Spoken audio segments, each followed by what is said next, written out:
ќе обезбеди ли државата највисок степен на безбедност за македонските граѓани, откако во земјава ќе пристигнат афганистанци од завојуваното подрачје. Првиот полицаец Оливер Спасовски уверува дека безбедноста била загарантирана, но сепак во делот со проверката на профилите на оние кои ќе пристигнат е контрадикторен.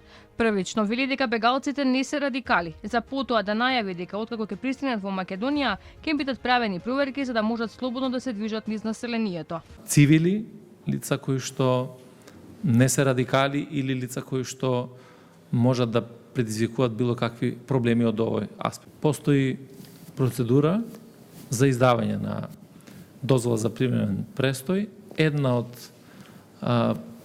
Еден дел од процедурите е секако и правење на безбедносна проверка преку Агенцијата за национална безбедност. Така да службите се во постојана комуникација со сите наши релевантни фактори во однос на тоа кои се луѓето кои што треба да пристигнат и апсолутно секој еден кој што представува било каков ризик, ние нема да дозволиме да биде на територијата на државата. Македонските власти со големо срце, како што рече премиерот, самостојно одлучија да примаат цивили од Авганистан, ама наредбите за бројката и тоа кој ќе допатува во Македонија го одлучувале меѓународните организации, тврди министерот за надворешни Османи.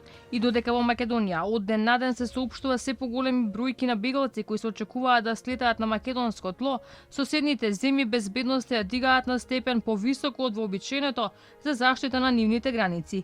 Грција ја завршила изградбата на ограда долга 40 километри на границата со Турција и поставила нов систем за надгледување со цел да се спречи мигрантски бран како во 2015 година.